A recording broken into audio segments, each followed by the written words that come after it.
Ko walked into the bathroom at 600. Ours and the weapon-grade predator cubs had organized a dental hygiene system. Let me back up because I know what you're thinking. You're thinking I've lost my mind. You're thinking there's no way 8 apex predator cubs each capable of removing limbs with a casual swipe organized anything more complex than a feeding frenzy. You're thinking I'm exaggerating for effect. I wish I was. I run the tertiary station child care facility xenobiology division. That's a fancy title for the place where we keep orphan predator cubs until they're big enough to relocate to preserve planets. 8 cycles I've been doing this job. 8 cycles of sedation protocols, reinforced containment, and weekly incident reports about handlers who got too close and lost fingers. We had 8 cubs in residence, ages ranged from 3 to 6 cycles, 4 males, 4 females, all of them descended from apex predator species with bite forces that could crack hull plating. These aren't the cute fuzzy animals you see in children's entertainment. These are creatures that evolution designed to kill efficiently and without hesitation. Standard protocol involved full protective gear, 2 handler minimum for any interaction, and enough sedative on standby to drop a combat unit. We fed them through automated systems. We cleaned their enclosures with remote drones. We monitored their health through scanning equipment that never required us to actually touch them. Then the human arrived. Her name was Ko, and she was our new human liaison. Something about cultural exchange programs and fostering better human-alien relations. Station command sent her to us because, and I quote, the child care facility seems like a low-stakes environment for integration. Low stakes, right? She showed up on a 6th-day morning carrying 2 bags of personal belongings and wearing the brightest smile I'd ever seen on any species. She had dark hair pulled back in some sort of elaborate twisted configuration, and she kept touching it unconsciously, adjusting pins I couldn't see the purpose of. So excited to be here, she said, shaking my primary appendage with both hands. I love working with kids. These aren't kids, I said, they're predators. Kids predators. Same thing really, she laughed. You should see a room full of toddlers fighting over toys. Apex predators wish they had that kind of aggression.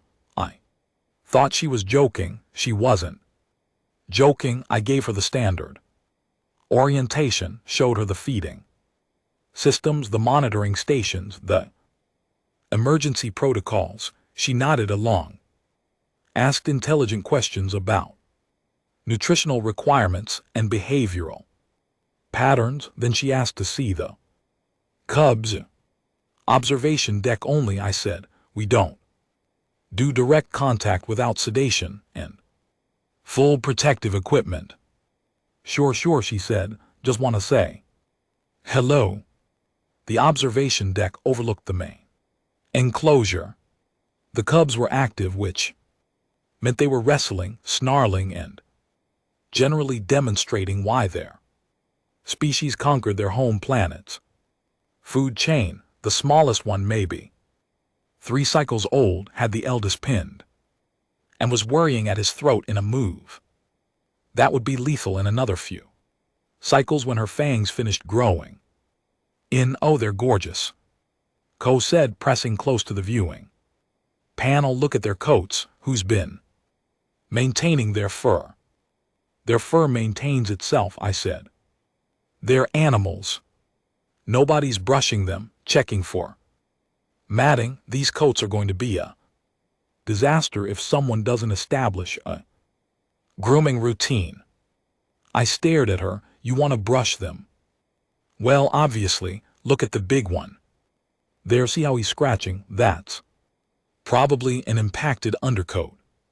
And the female on the left has a tangle behind her ear that's going to pull if it's not worked out soon. You can't brush them, they bite. Everything bites if you pull too hard. She said, you just have to know what you're doing. I should have filed an incident report right then. I should have called station command and explained that our human liaison was clearly suffering from some sort of species-wide delusion about the nature of dangerous predators. Instead, I made the mistake of thinking she'd figure it out on her own once she understood the reality of the situation. She moved into her quarters that afternoon. Standard accommodation attached. Bathroom. Located in the residential wing about 50 meters from the enclosure. We gave all handlers proximity housing in case of emergency. Most people appreciated being close to their work. Most people also maintained healthy fear responses.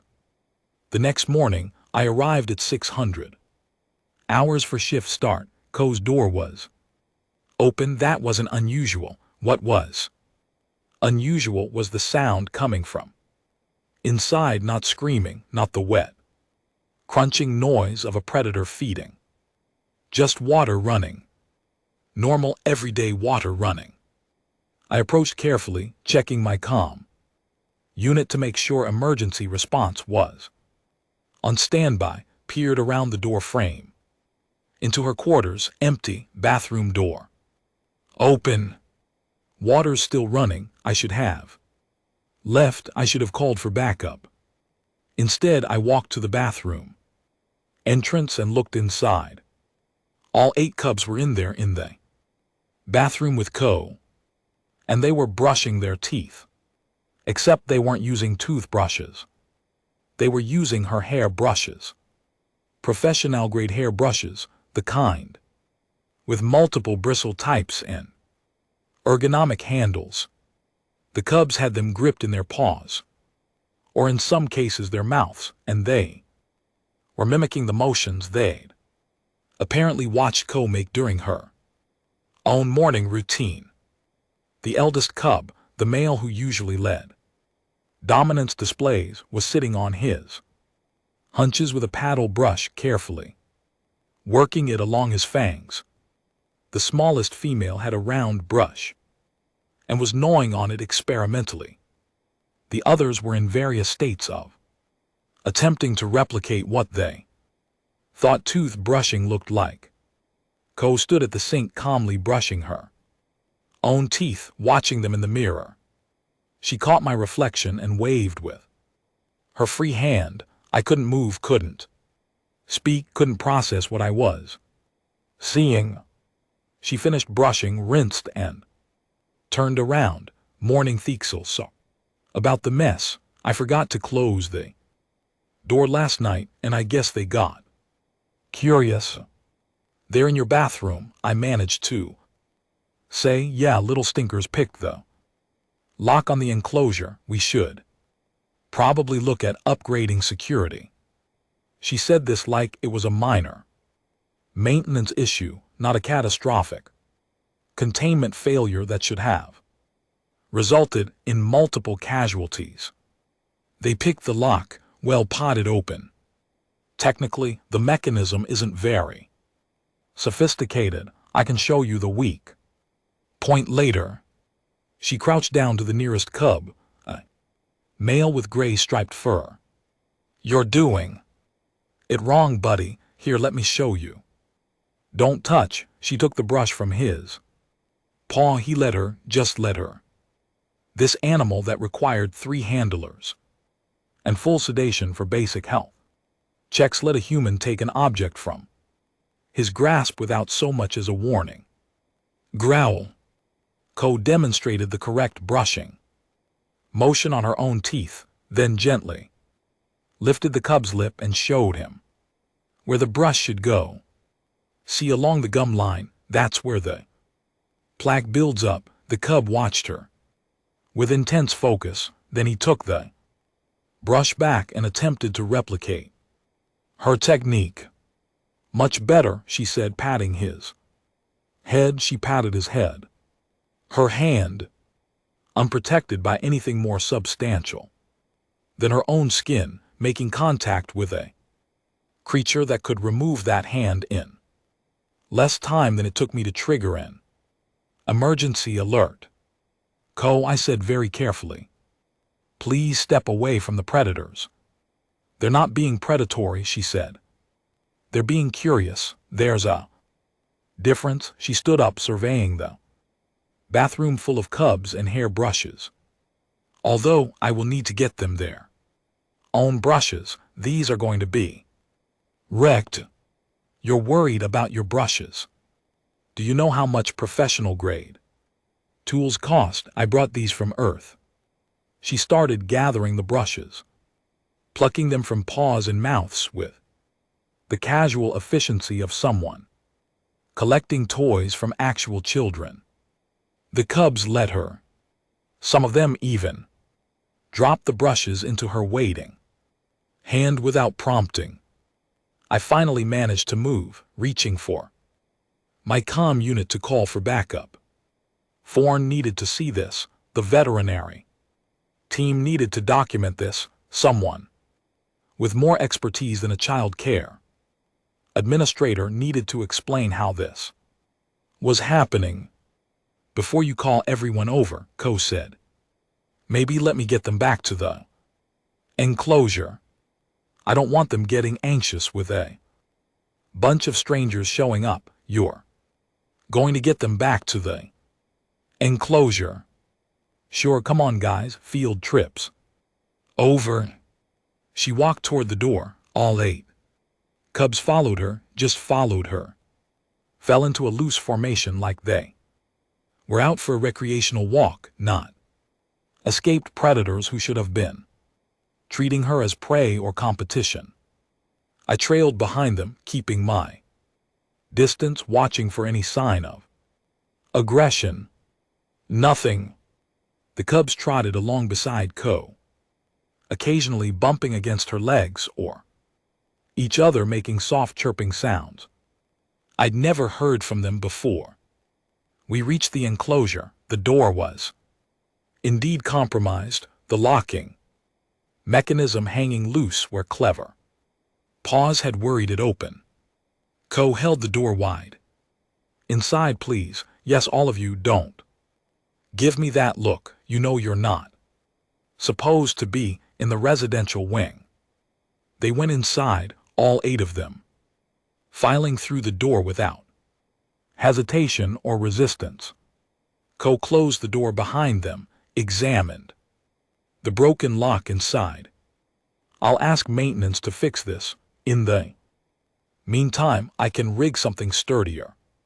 She glanced at me. "You look like you're having a medical emergency. Do you need to sit down?" What I said just happened. They wanted to see what I was doing. I showed them. They went back when I asked. Pretty straightforward. "You touched them?" "I did. They're apex predators." "They're babies," she said. "Dangerous." "Babies, sure, but babies, they respond to consistency and clear boundaries like any other young creatures." She looked back through the viewing panel at the cubs, who were now engaged in their usual morning wrestling. They're also bored out of their minds. When was the last time anyone engaged with them beyond basic care requirements? We maintain all necessary protocols for. I didn't ask about protocols. I asked when someone last actually interacted with them in a way that wasn't medical or feeding related. I didn't have an answer for that. "Right," Ko said, "so they picked a lock and followed me around because I'm the first interesting thing that's happened to them in who knows how long." She tapped the viewing panel thoughtfully. "They need enrichment, stimulation, routine that includes more than just sitting in an enclosure waiting to be relocated. They're not pets. Never said they were, but they're intelligent, and intelligent creatures need mental engagement or they get destructive or escape artistry. Apparently, she smiled at me that same bright expression from the day before. Don't worry, I have some ideas. That's what worried me. I filed my report with Station Command. That afternoon, detailed account of the containment breach, Co's unauthorized contact with the cubs, and my professional opinion that she posed a danger to herself and facility operations. I requested her immediate reassignment to literally any other department. The response came back within an hour. Monitor situation, document all interactions, liaison are not subject to standard safety protocols per integration agreement, Article 12. So that was it. I was supposed to just watch this human treat weapon grade predators like they were minor inconveniences and file paperwork about it. That night I did extra security checks on the enclosure. Maintenance had installed a new locking mechanism, this one with redundant systems and enough complexity that Paws, however clever, shouldn't be able to compromise it. The next morning I arrived at 600 hours again. Co's door was open again, water running again. I went straight to the bathroom this time, already knowing what I'd find. All 8 cubs, Co at the sink, but this time she'd apparently decided they needed proper instruction. She'd laid out 8 small cups on the bathroom floor, each filled with water. She'd sectioned off areas with towels, creating individual stations, and she was going from cub to cub, demonstrating actual toothbrushing technique with what looked like modified cleaning tools from the facility's supply closet. Good morning, she said, not looking up from where she was gently maneuvering a brush around a young female's impressive canines. The new lock lasted about 20 minutes. We might want to think about a different approach. The cub she was working with sat perfectly still, mouth open, letting this human poke around in her teeth with a tool that could easily become a weapon if the cub decided to close her jaw. Suddenly, I brought proper supplies this time, Co continued. My hairbrushes are not suitable for dental care, in case anyone was wondering. She caught the eldest male's eye. Yes, I'm talking to you. You were really going at those molars. He made a huffing sound that might have been amusement or hunger or a warning. I was too traumatized to interpret. I watched her work through all 8 cubs, each one waiting their turn, each one submitting to having their teeth handled by a creature they could kill without effort. When she finished, she praised each of them individually, using names I didn't realize she'd given them. There, she said, standing and stretching. That's going to need to be a daily routine. Their dental health is actually pretty bad. When was the last time anyone checked their teeth? We scan them, I said weakly, remotely. That's not the same as a physical examination. Half of them have early gum inflammation. The big guy has a cracked fang that's going to get infected if it's not treated. She started packing up her supplies. I'm going to need to talk to Vorin about getting proper dental tools. These improvised brushes work okay, but they're not ideal. You want to establish a dental care routine. Among other things, we should also discuss a proper grooming schedule. Their coats are a mess. And that's when I knew my facility was never going to be the same, because Co was pulling out a professional grooming kit, the kind hairstylists use for their most demanding clients, and she was approaching 8 apex predator cubs with scissors, combs, and the absolute certainty that they were going to sit still and let her work. I tried to explain to Ko that the cubs were not in fact suitable candidates for salon services. She ignored me and started with the eldest male. His name apparently was Striker. She'd named all of them. Smallest female was Pip, the gray striped male from the bathroom incident was Slade. I didn't bother learning the rest because I was too busy calculating how quickly I could reach the emergency sedative release. Striker weighed approximately 90 kg. His claws were 15 cm long. His species had conquered their home world by being better at killing than anything else that evolved there. Ko sat him down in the middle of the enclosure and started combing his fur.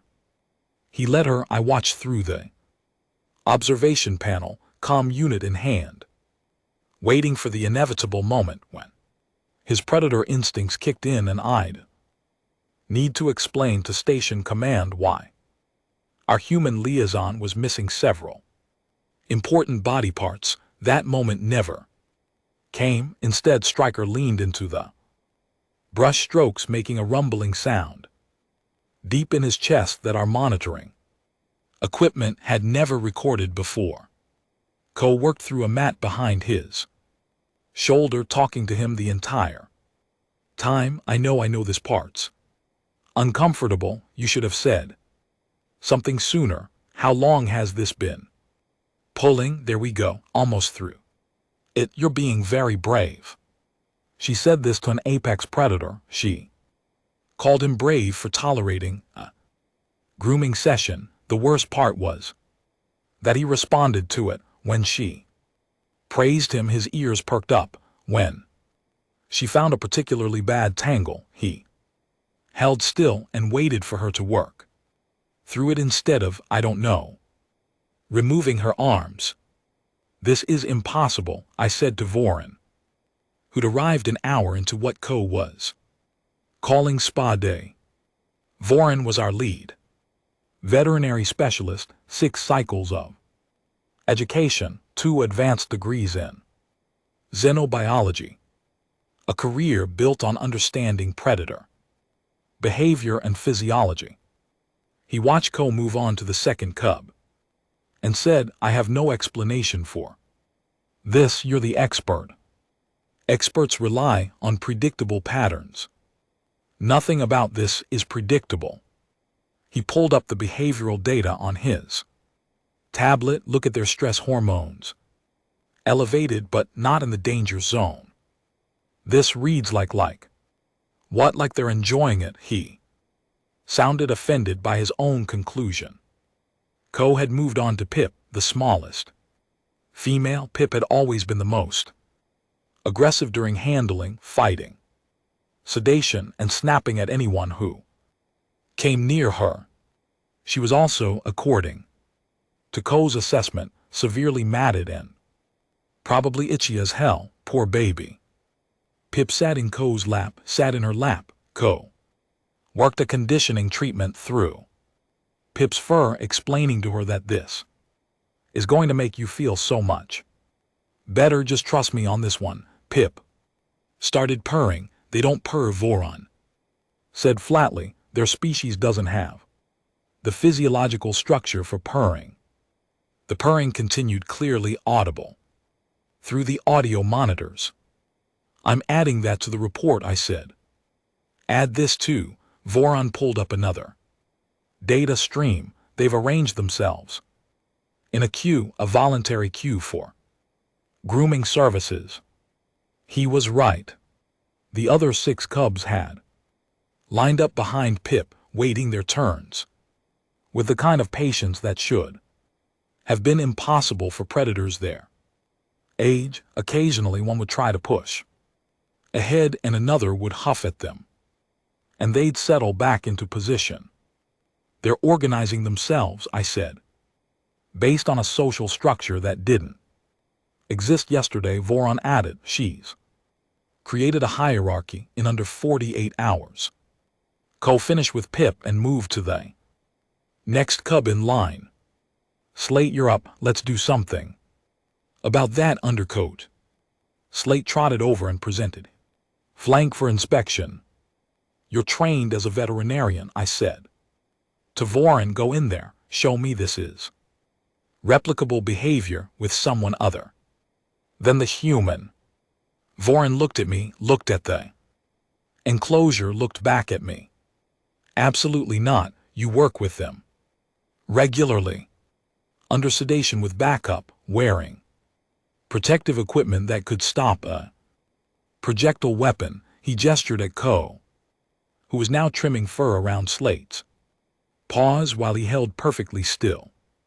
She's wearing a shirt that says bad hair day and using scissors near his claws. We watched in silence as Ko worked through 3 more cubs. She'd established a rhythm, talking, constantly praising them for cooperation, explaining what she was doing before she did it. The cubs responded to her voice, her touch, her presence, like she was something familiar and safe instead of a potential threat. I need Crenshaw here, I said finally. Crenshaw was our station behavioral analyst. If anyone could explain what we were witnessing, it would be her. She arrived within the hour, watched for 10 minutes and said she's treating them like clients. What clients from her previous profession? She mentioned she was a hair stylist, correct? Kringa pulled up Ko's personnel file. 8 cycles of experience, specialized in difficult cases, client retention rate of 96%. These aren't clients, I said, they're predators to us. Yes, to her they're beings who need grooming services and aren't sure how to ask for them. Crenshaw zoomed in on Ko's hands, the way she moved around the cubs with confidence but not aggression. She's reading their body language like she would read a nervous human in her salon, responding to stress signals, building trust through consistency, treating aggression as communication instead of threat. By the 5th day, the cubs had developed what Ko called appointment preferences. I called it the beginning of the end of everything I thought I understood about xenobiology. The senior research team arrived on first day morning, 3 specialists from the Central Xenobiology Institute, 2 behavioral experts from the Predator Conservation Authority, and 1 very annoyed administrator from Station Command who wanted to know why my facility had become the subject of urgent interdep departmental communications. They gathered in the observation room and watched Ko conduct what she referred to as her morning schedule. Stryker went first, always went first. He'd established himself as the primary appointment holder through a combination of size advantage and what Ko called being very clear about his preferences. He sat in his designated spot, the same spot every morning, and waited for her to begin. Ko worked conditioning treatment through his mane. You've got a tangle here, big guy, hold still. He held still. Dr. Vexel from the Institute leaned toward me. How long has this been happening? 5 days, and there have been no aggressive incidents. None, no sedation required. She refuses to use sedation, says it's disrespectful. Dr. Vexel made a notation on her data pad, disrespectful to sedate apex predators before handling. Noted. Ko moved to Pip, who bounded over with what could only be described as enthusiasm. Pip had always been the difficult one. the one who required maximum sedation, and still managed to bite through. Protective equipment. Now she was presenting her back for grooming and making chirping sounds of contentment. The small female, said Dr. Thorninier. From conservation. That's Pip, apparently. Her aggression scores were the highest in the facility. They were, and now she's what? Excited. For grooming, I didn't answer. Evidence was self-explanatory and completely inexplicable. Co worked through 3 more cubs before taking a break. She stepped out of the enclosure, sealed the door behind her with the new security system that the cubs had learned not to compromise, and joined us in the observation room. Morning, everyone, she said brightly. You must be the specialist, Theeks Val mentioned. Nice to meet you, Dr. Vexel. Stood, we need to understand your methodology. My methodology. How you're achieving this level of cooperation from creatures that should be by all behavioral models impossible to handle without pharmaceutical intervention. Co glanced back at the cubs who were now engaged in grooming each other in pairs, mimicking the techniques she'd taught them. I'm not really doing anything special, just treating them like individuals with preferences and boundaries. That's not sufficient explanation. Dr. Thoner said we need specifics. Training protocols, conditioning processes, behavioral modification techniques. I talk to them, Co said. I pay attention to their body language. I don't push. When they're uncomfortable, I reward cooperation with things they enjoy. She shrugged. It's the same approach I used with clients who were nervous about haircuts. The specialist stared at her. You're comparing apex predators to salon clients, Dr. Vexel said slowly. Why not? The principles are the same. Build trust, be consistent, make them feel valued, read their signals and respond appropriately. Co pointed at Slate, who was allowing the youngest cub to groom behind his ears. See that? Slate's the most anxious of the group. He needs more reassurance than the others, so I always start his sessions by working on areas he likes, building up to the spots that make him nervous. You've assessed individual psychological profiles, Ciarencho said. She'd been documenting everything, her own data pad, filling with notes. How? Same way I'd assess any client. Watch how they move, how they react to different stimuli, what makes them relax versus what makes them tense. Strikers confident, so he likes firm pressure. Pip's insecure about her size, so she needs extra praise. Slate needs predictability, so I follow the same pattern with him every time. Dr. Vexel sat down heavily. She's conducting sophisticated behavior analysis through observational techniques typically reserved for highly trained specialists.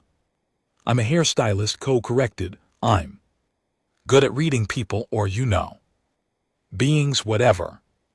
Can you demonstrate? Dr. Thorner asked. Walk us through a session with specific annotations about what you're observing and why you're making particular choices. Sure, Co returned to the enclosure.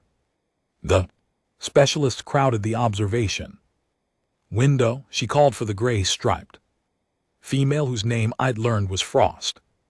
Frost approached but stopped a meter away, ears slightly back. See that? Co said, speaking loud enough for the observation room to hear. Ears back means she's uncertain. Could be about me, could be about all the new people watching. I'm going to let her set the pace. Co crouched down, making herself smaller, extended one hand, palm up, and waited. Frost moved closer, sniffed her Hand pressed her head against Ko's palm.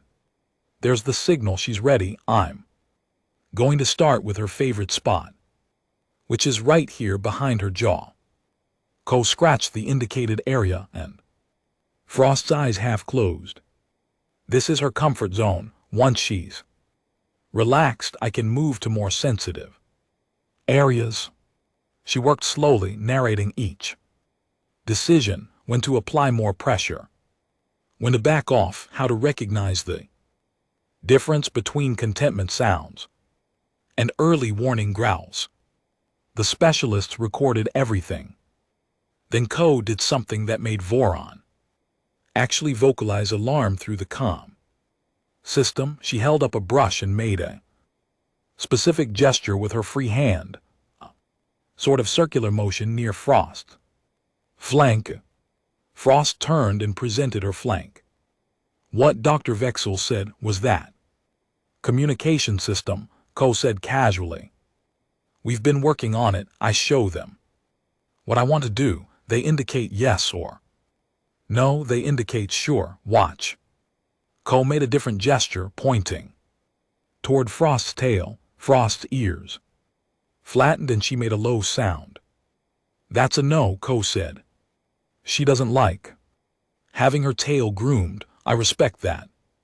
So we don't do it. She made another gesture, this one toward Frost's paws. Frost lifted one paw and placed it in Ko's hand. That's a yes. She actually likes paw grooming once she figured out it makes her claws sharper. The observation room had gone completely silent. Ko completed Frost's session and moved to the next cub in the queue. Each interaction followed the same pattern. Gesture-based inquiry, clear response from the cub, Ko adjusting her approach based on their preferences.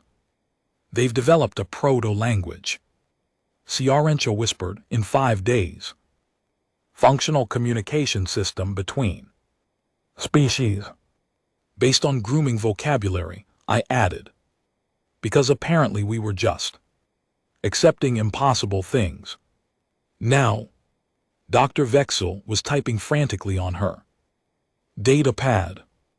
This changes everything. If apex predators at this developmental stage can acquire symbolic communication through non-threatening routine interaction, the implications for cognitive assessment across all predator species. We need to, I have to.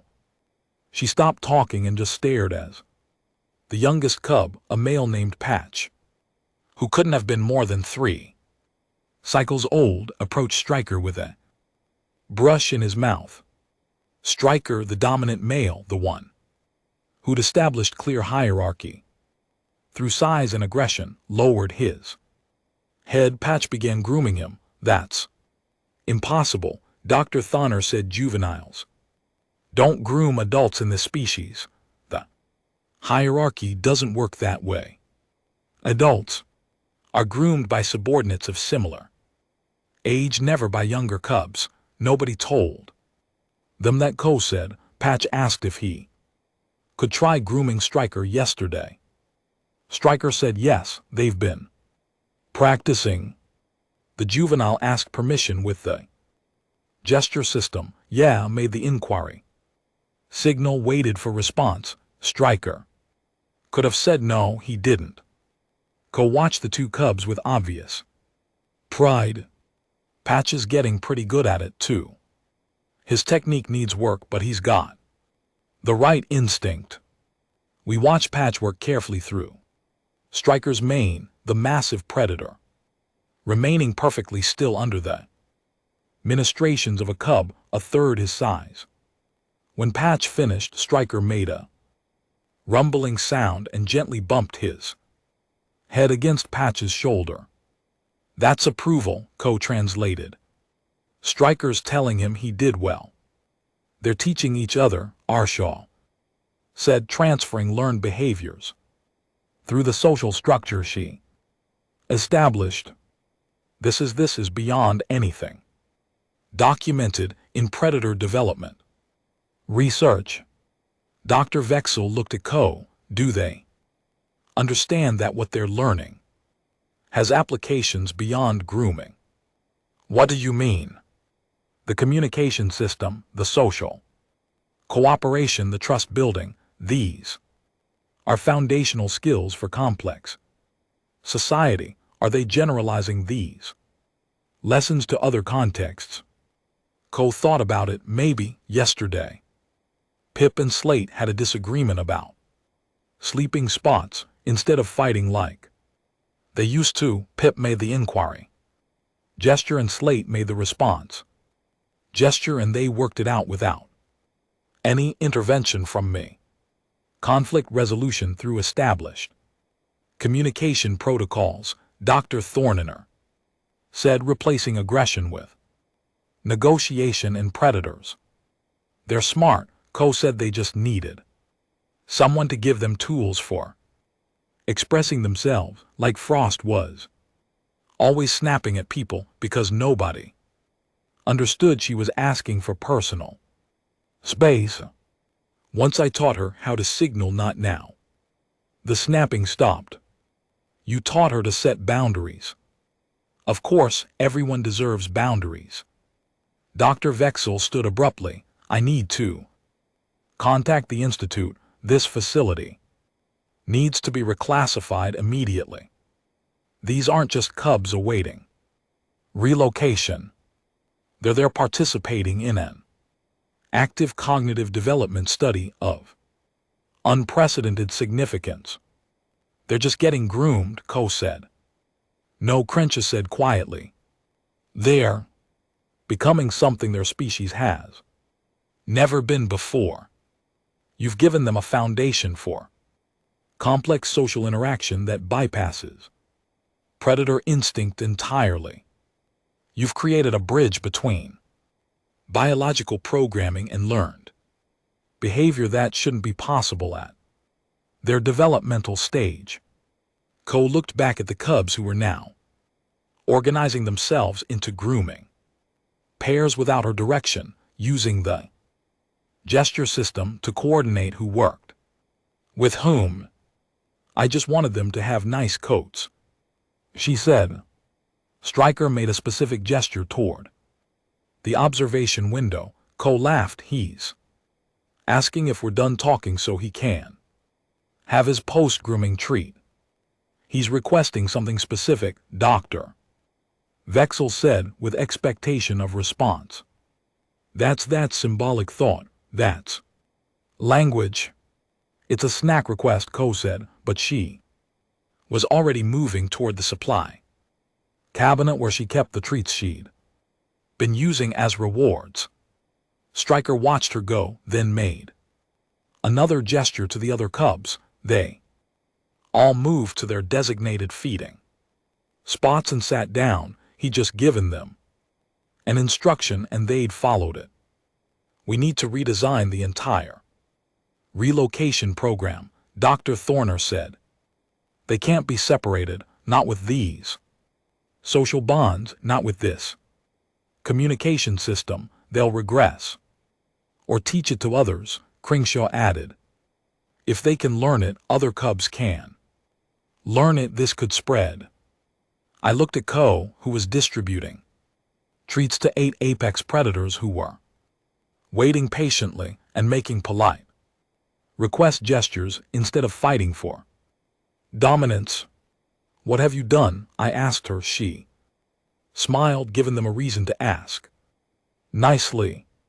The Institute reclassified the facility. Within 48 hours, we were no longer the Tertiary Station Child Care Facility, Xenobiology Division. We were now the Advanced Cognitive Development Research Center into Reses. Communication Studies. They tripled our funding, quadrupled our staff, and sent enough monitoring equipment to track every gesture, vocalization, and social interaction the cubs made. Ko continued giving them haircuts. You realize, I said to her one morning, that you've fundamentally altered our understanding of predator cognition. I've given them conditioning treatments and taught them to say please, she said, working detangling spray through pips. Let's not get dramatic. Dramatic, she called revolutionizing xenobiology. Dramatic, the research team had been documenting everything for 2 weeks. Cub's gesture vocabulary had expanded to 43 distinct signals. They used them consistently. They taught them to each other. They invented new ones when existing gestures didn't cover what they wanted to express. Frost had created a signal for too loud. When the monitoring equipment bothered, the others adopted it within a day. Now, we had 8 predator cubs telling us when our own equipment was disruptive. We adjusted our protocols accordingly. Their self-advocating, Dr. Vexel had said, watching Frost make the gesture at a particularly noisy sensor array. They've developed awareness of their environment and their right to comfort within it. She just wants us to shut up so she can.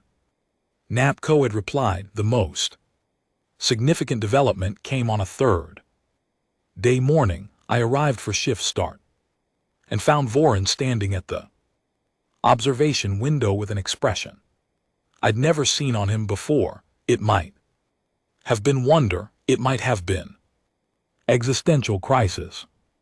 What happened? I asked. He pointed into the enclosure. The cubs had built something using grooming tools the brushes and combs Co had given them. They'd constructed a simple structure, 4 brushes planted upright in a square formation, combs laid across the tops to create a roof. Inside the structure sat the smallest cub, Patch, looking very pleased with himself. How long have they been doing this? I asked. Started about an hour ago. Patch made a gesture we hadn't seen before. The others responded. They worked together to build that. He gestured helplessly at the structure. It's a shelter. They built a shelter using tools they acquired through grooming sessions, tools they've now generalized to non-grooming applications. They've demonstrated abstract problem solving, collaborative construction, and purpose-driven tool use. Voron pulled up his data pad showing detailed scans. And look at the communication patterns. They're coordinating, Stryker directing placement, Frost adjusting angles, the others following instructions. This is complex project management. Co arrived carrying her grooming kit. She looked at the structure and smiled. Oh, they made a fort. That's adorable. It's revolutionary, Voron said. It's creative play. Kids do this all the time. She entered the enclosure, mourning everyone who's ready for their appointment. Stryker made the request gesture, not for grooming, a new gesture, one that made Co pause. You want me to help with the fort? She asked. He repeated the gesture. All right, show me what you need. We watched as Stryker led Co to the structure, made a series of gestures indicating specific modifications he wanted, and then waited while she adjusted the positioning of several combs. When she finished, he made the approval sound and bumped her shoulder gently. Voron said, he just asked for architectural assistance. He asked for help fixing his fort. Co corrected. There's a difference. There wasn't a difference. That was the point. To Co, there was no fundamental distinction between helping a client choose a hairstyle and helping a predator cub construct a shelter. Both were simply beings expressing preferences and needs. The Institute sent more specialists. Then they sent educators. Then they sent representatives from the Interspecies Relations Committee who wanted to understand how these findings would impact first contact protocols. Co taught them all her salon philosophy, while simultaneously teaching Pip how to braid using thin strips of fabric. Pip was struggling with the over pattern but refused to quit. Persistence, Co told the committee members, once they commit to learning something they don't give up easily. You just have to make sure they feel supported during the learning process. And if they become frustrated, asked committee member Dorval, same as anyone, take a break, come back to it later, don't force the issue. She guided Pip's pause through another attempt. There you go, you've almost got it. Pip completed a full braid cycle. She made a sound that our equipment registered as surprise and satisfaction. Positive reinforcement, Co said. They respond really well to praise. She's teaching them fine motor skills, Dr. Vexel noted, which leads to improved tool manipulation, which expands their capacity for complex tasks, which compounds their cognitive development exponentially. I'm teaching them to braid, Co said, because Pip asked how I did my hair. The relocation program was officially suspended. The cubs would remain together indefinitely while researchers studied their communication development and social structure. Other facilities started requesting Co's protocols. She wrote them up in simple language that made the specialists complain about lack of technical terminology. Her instructions included items like pay attention when they talk to you, and everyone has bad days, be patient, and if they don't want their tail brush, don't brush their tail. Revolutionary science reduced to common sense. 3 months after Co's arrival, the facility hosted its first interspecies communication demonstration. Representatives from a dozen systems attended. They wanted to see the predator cubs who'd learned to talk through grooming.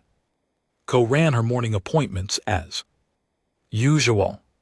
Striker first, followed by the others in their established order. Each cub demonstrated their gesture, vocabulary, their grooming techniques, their ability to coordinate and cooperate. Pat showed off the expanded fort he and Frost had built, now 3 times its original size and featuring multiple rooms. Rooms, I heard myself say to a visiting dignitary.